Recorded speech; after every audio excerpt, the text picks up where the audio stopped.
So hello everyone. तो हम लोग सरफेस केमिस्ट्री कर रहे थे। सरफेस केमिस्ट्री में बहुत आगे तक हम लोगों ने पढ़ लिया था। लास्ट डे जो हम लोगों ने पढ़ा था that is the properties of colloidal solution, जिसमें हम लोगों ने देखा था कि क्या क्या प्रॉपर्टी है कोलॉइडल सॉल्यूशन के। कोलोगेटिव प्रॉपर्टी है, कोलॉइडल सॉल्यूशन टिंडल इफेक्ट दिखाता है, कोलॉइडल सॉल्यूशन ब्राउनियन मूवमेंट करता है, कोलॉइडल सॉल्यूशन अगर हम अपना आइस जो है यहाँ से वहाँ करें 90 डिग्री करें तो हमें कुछ और कलर का दिखाई देगा, पैरेलल करें तो कुछ और कलर का दिखाई देगा। तो ये सारी हमने लास्ट डे प्रॉपर्टीज पढ़ ली थी और ये पढ़ा था कि कोलॉइडल सॉल्यूशन में कुछ ना कुछ चार्ज होता है।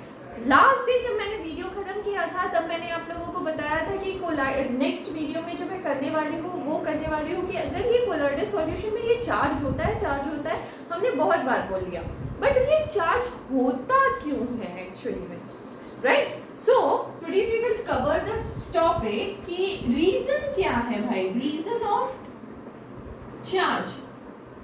ये चार्ज होने का रीजन क्या है कोलॉइडल सॉल्यूशन में, ठीक है? तो हमने ब्रेडिंग आर्क मेथड आप लोगों को याद होगा, पिछले कुछ वीडियोस अगर आप लोगों ने देखे होंगे ध्यान से तो आप लोगों को पता होगा कि मैंने एक ब्रेडिंग आर्क मेथड बताया था जिसमें मैंने एक वाटर बाथ बनाया था और क्या किया था, इसके ऊपर और एक कंटेनर रख दिया था। ओके, सो इसके ऊपर और एक कंटेनर रखा था जिसमें कंटेनर में क्या थे, कंटेनर में मेरा डीएम था, है ना, डिस्पर्स मीडियम था, और दो इलेक्ट्रोड लगे हुए थे और ये दोनों इलेक्ट्रोड इलेक्ट्रिकल सर्किट से कनेक्टेड थे, ठीक है? और मैंने बताया था कि ये जो दोनों इलेक्ट्रोड होंगे ये गोल्ड के, सिल्वर के, प्लैटिनियम के, किसी के भी हो सकते हैं, ठीक है? और ये भी चीज बताया था कि अगर ये बहुत हाई टेम्परेचर मतलब हाई इलेक्ट्रिसिटी, बहुत ही तगड़ा इलेक्ट्रिसिटी देते हैं तो क्या होता है, ये जो इलेक्ट्रोड है इसमें से जो कोलॉइड्स होंगे वो आके डीएम में कोलॉइडल पार्टिकल के रूप में सेटल हो जाएंगे। या ध्यान से सुनना कि when we are giving electric charges मतलब क्या हम लोग इलेक्ट्रॉन को ट्रांसफर कर रहे हैं, राइट? इलेक्ट्रॉन मूव कर रहा है तो ये सॉल्यूशन में भी, ये डीएम में भी इलेक्ट्रॉन नहीं आएगा। और जो ये एयू सपोज इलेक्ट्रोड के रूप में हमारे पास प्रेजेंट है एयू, तो एयू के जो कोलॉइडल पार्टिकल्स है उसके आसपास भी इलेक्ट्रॉन नहीं डिपॉजिट होगा ना यार। सो अगर ये इलेक्ट्रॉन डिपॉजिट होता है या इलेक्ट्रॉन कैप्चर होता है on the surface of colloidal particles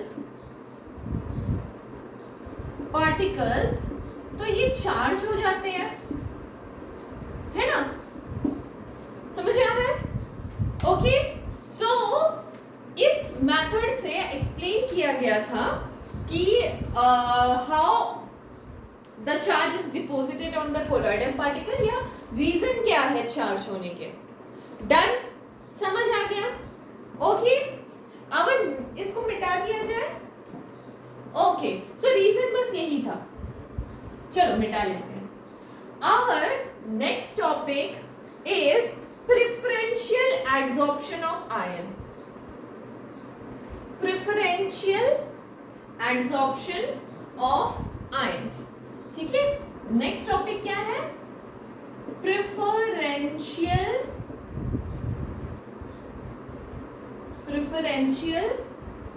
adsorption of ion, ठीक है? ये थोड़ा नया टॉपिक है और इसको थोड़ा सा ध्यान से सुनना, ठीक है? अगर ध्यान से सुनोगे तो सब समझ आ जाएगा। चलो ध्यान से सुनना, मैं क्या करने वाली हूं। मैंने एक टेस्ट ट्यूब लिया और टेस्ट ट्यूब में एक सॉल्यूशन लिया। ये कौन सा सॉल्यूशन है? AgNO3 का सॉल्यूशन एक्वस मीडियम में। डन। सिल्वर नाइट्रेट का सॉल्यूशन है एक्वस सॉल्यूशन में। यहां पे एक कंटेनर है मेरे पास, ठीक है, और इस कंटेनर में एक सॉल्यूशन है KI का, पोटेशियम आयोडाइड का। ध्यान से सुनना, मैं क्या करने वाली हूँ, मैंने KI के साथ कुछ नहीं किया, बट AgNO3 को लाके इसमें डाल दिया।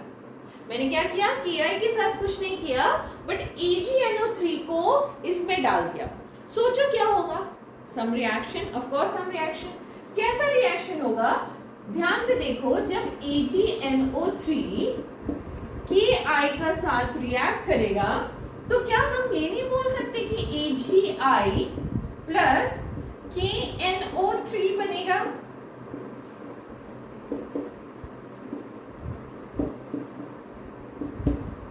ओके, जब AgNO3 KI के साथ रिएक्ट करेगा तो हम ये नहीं बोल सकते AgI प्लस KNO3 बनेगा।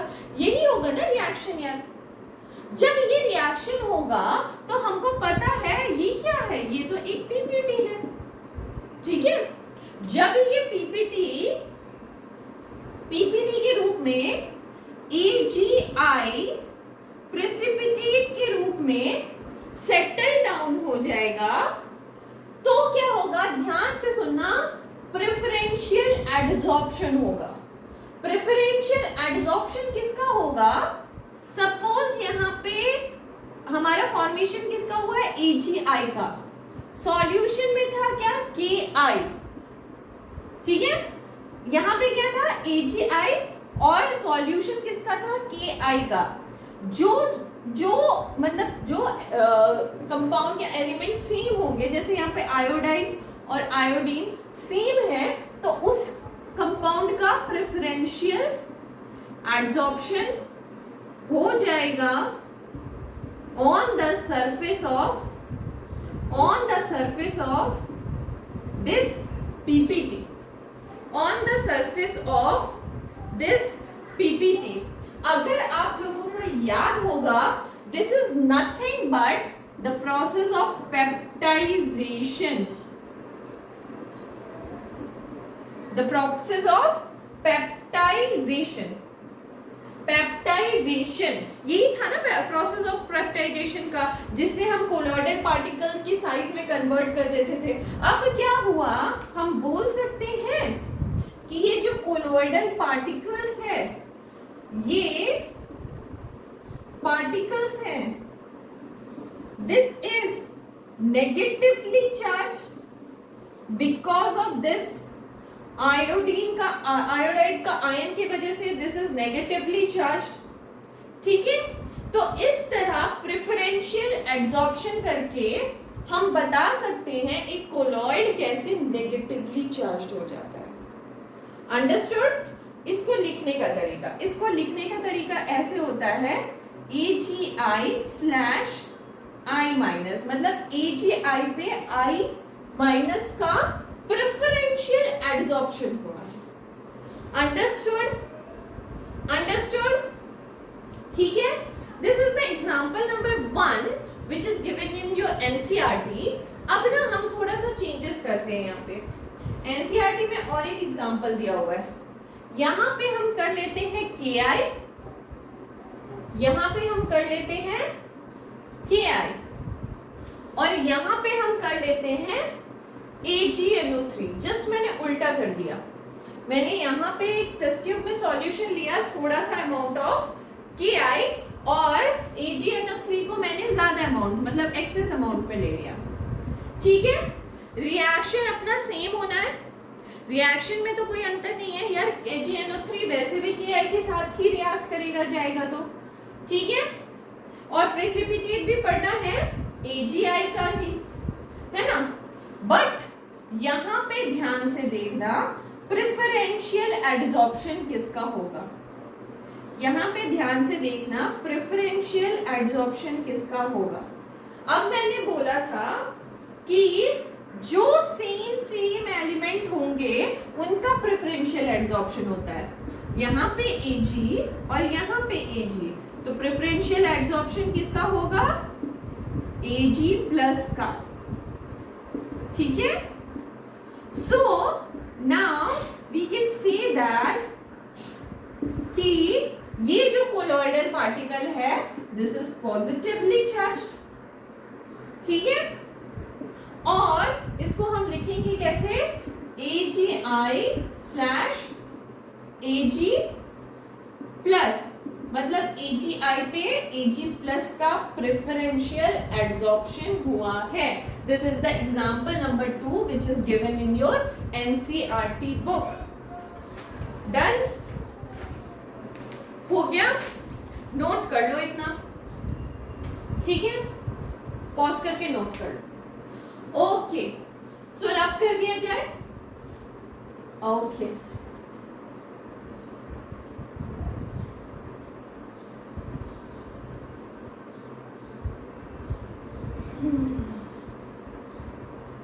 चलो आवर नेक्स्ट टॉपिक, जो कि एनसीईआरटी बुक में, टॉपिक नहीं बोलूंगी मैं, एक तरह से एग्जांपल ही बोलूंगी प्रेफरेंशियल एड्सॉर्प्शन का।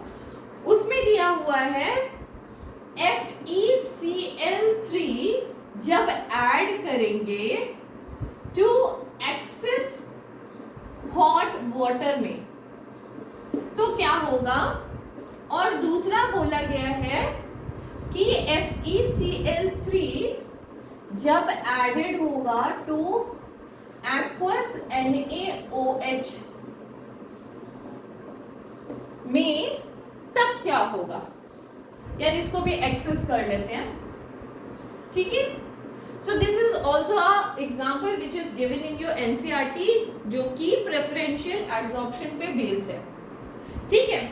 ध्यान से देखना, इसमें क्या हो रहा है, जब FeCl3 वाटर के साथ रिएक्ट कर रहा है या FeCl3 NaOH के साथ रिएक्ट कर रहा है, तो दोनों में ही क्या होने वाला है? हाइड्रोलाइसिस, ठीक है। दोनों में ही क्या होने वाला? हाइड्रोलाइसिस होगा ना। ओके, जब हाइड्रोलाइसिस होगा तो दोनों का product as a FeO3 and X molecule of H2O आएगा, ठीक है। जब ये ऐसा प्रोडक्ट आता है तो तुम बताओ कि इसमें प्रेफरेंशियल एड्सॉर्प्शन किसका होगा। अगर ये एक्सेस वाटर में, एक्सेस हॉट वाटर में ऐड किया जाता है FeCl3, तो ध्यान से देखना, this is the most important topic और most important example in the point of view of your exam, कि यहाँ पे यार प्रेफरेंशियल एड्सॉर्प्शन Fe3+ का होता है।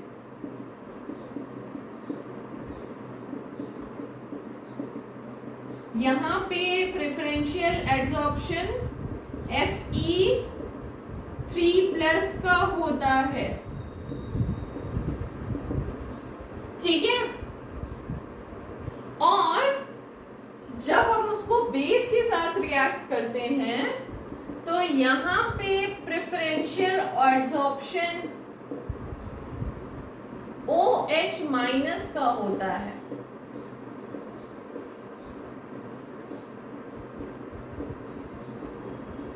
ये थोड़ी याद रखने वाली बात हो गई, ठीक है।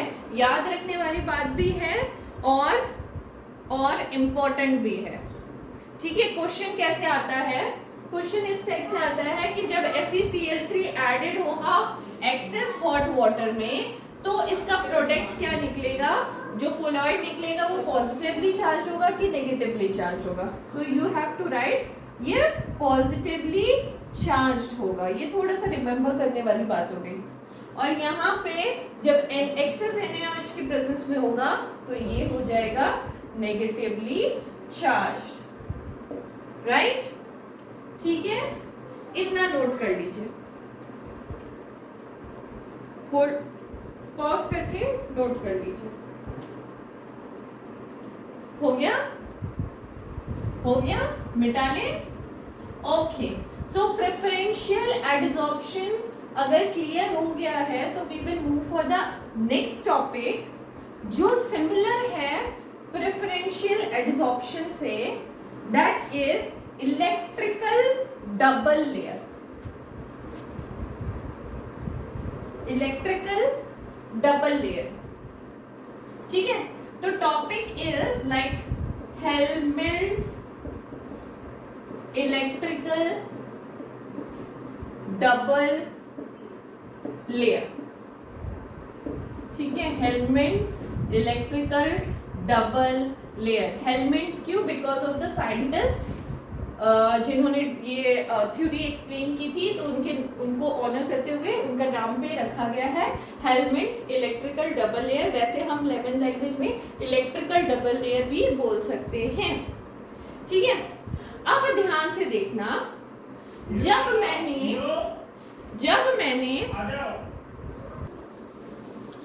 अब यहाँ पे ध्यान से देखना, लास्ट जो टॉपिक मैंने प्रेफरेंशियल एडजॉर्प्शन का करवाया था उसमें मैंने क्या बोला था, AGI में अगर प्रेफरेंशियल एडजॉर्प्शन Ag3+ का हो,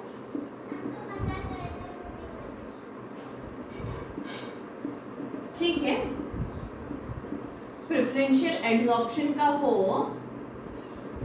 तो तुमको क्या लगता है कि ये NO3- को छोड़ देगा बिल्कुल सॉल्यूशन से? नहीं छोड़ेगा ना यार, दिस इज पॉजिटिवली चार्ज, तो ये किसी ना किसी तरह के से थोड़ा सा अट्रैक्ट करेगा। किसको अट्रैक्ट करेगा? NO3- को अट्रैक्ट करता रहेगा। जब अट्रैक्ट करता रहेगा तो तुमको नहीं लगता कि ये जो NO3- है धीरे धीरे करके सेटल्ड होता रहेगा? अच्छा मुझे ये बताइए, Ag3+ का जितना सॉलिड एब्जॉर्प्शन है उतना ही NO3- का भी होगा क्या? या उतने ही मॉलिक्यूल्स ऑफ NO3- एब्जॉर्ब होंगे क्या? नहीं होंगे ना, बिकॉज जैसे जैसे साइज बढ़ता जाता है वैसे वैसे प्रेफरेंशियल एब्जॉर्प्शन भी घटता जाता है। तो ऐसा नहीं है कि सारे के सारे NO3- जाके प्रेफरेंशियली एब्जॉर्ब हो जाएंगे और सेकेंड लेयर बना देंगे। ये क्या होगा कि NO3 जाएंगे बट थोड़े अमाउंट में जाएंगे, ठीक है। सो द फर्स्ट लेयर जो Ag3+ का बना था, इस फर्स्ट लेयर को केमिस्ट्री की लैंग्वेज में हम लोग कहेंगे फिक्स्ड लेयर। फिक्स्ड लेयर, ठीक है। फर्स्ट लेयर को हम लोग बोलेंगे फिक्स्ड लेयर, और जो सेकेंड लेयर था, ठीक है, और this is also strongly attached, ठीक है। और जो सेकेंड लेयर होगा वो वीकली अटैच्ड होगा, और उसको हम बोलेंगे केमिस्ट्री की लैंग्वेज में डिफ्यूज्ड लेयर, ठीक है। अच्छा, मैंने उसमें रिप्रेजेंट करने दिखाया था कि अगर ऐसे प्रेफरेंशियली एब्जॉर्प्शन को दिखाना है तो आप ऐसे लिख सकते हैं, है ना। बट अगर आपको डिफ्यूज्ड लेयर के साथ दिखाना है तो आपको कैसे लिखना होगा? AgI/Ag3+, थोड़ा सा दूर हटा के NO3-, राइट? ओके, सो यहां पे देखो, एक पॉइंट नोट करने वाली बात और आ गई।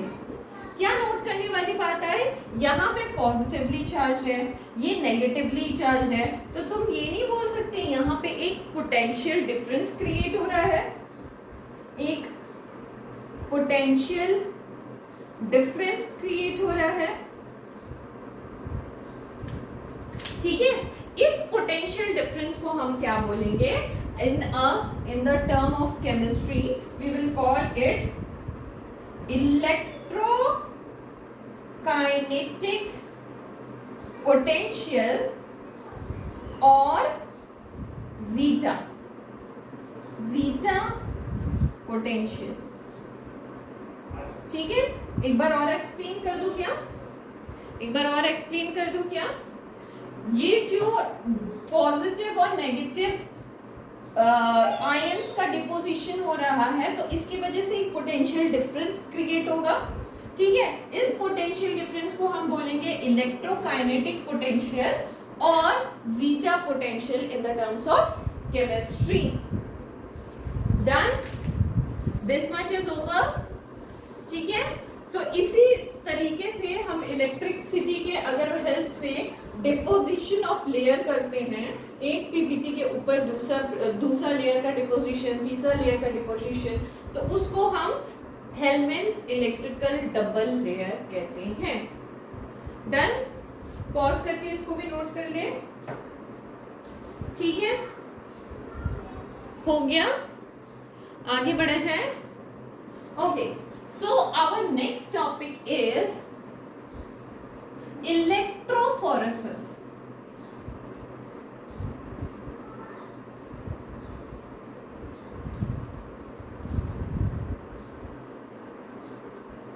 So our next topic is electrophoresis.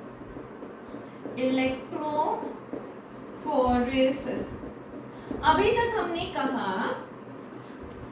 हमने कहा कि कोलॉइडल पार्टिकल्स होते हैं ना, वो चार्ज्ड होते हैं. हमने क्या कहा था? कोलॉइडल पार्टिकल्स जो होते हैं दैट आर चार्ज्ड पार्टिकल. ठीक है, तो भैया ये सब बोलने से तो नहीं होगा, इसको प्रूव करके दिखाइए. तो ये प्रूवन होता है इलेक्ट्रोफोरेसिस मेथड से. कैसे प्रूव करेंगे? हमने क्या किया, एक यू ट्यूब ले लिया. यस, वही यू ट्यूब. ओके, सो हमने क्या किया, एक यू ट्यूब ले लिया और इस यू ट्यूब को कनेक्टेड कर दिया दो इलेक्ट्रोड से. कनेक्टेड कर दिया दो इलेक्ट्रोड से. ठीक है, this is suppose negatively charge and this is suppose positively charge. ठीक है, और इसको इसमें भर दिया है हमने कोलॉइडल सॉल्यूशन. क्या भर दिया है? Colloidal solution. यार ये कोलॉइडल सॉल्यूशन जब होगा तो इसमें डीपी और डीएम भी होगा, है ना. सपोज अब कोलॉइडल सॉल्यूशन जो होता है वो न्यूट्रल होता है, या some amount of electric charge is there, but neutral होता है ना, तभी ना वो स्टेबल होता है. और अगर हम प्रेफरेंशियल एड्सॉर्प्शन करवाएं तो उसका साइज टूटता है. यही होता है ना, पीपीटी का साइज टूटता है और वो कोलॉइडल पार्टिकल्स में कन्वर्ट हो जाते हैं. Very nice. तो कोलॉइडल सॉल्यूशन जो होता है वो न्यूट्रल होता है. Suppose DP is positively charged and DM is negatively charged. DP is positively charged and DM is negatively charged. होगा क्या?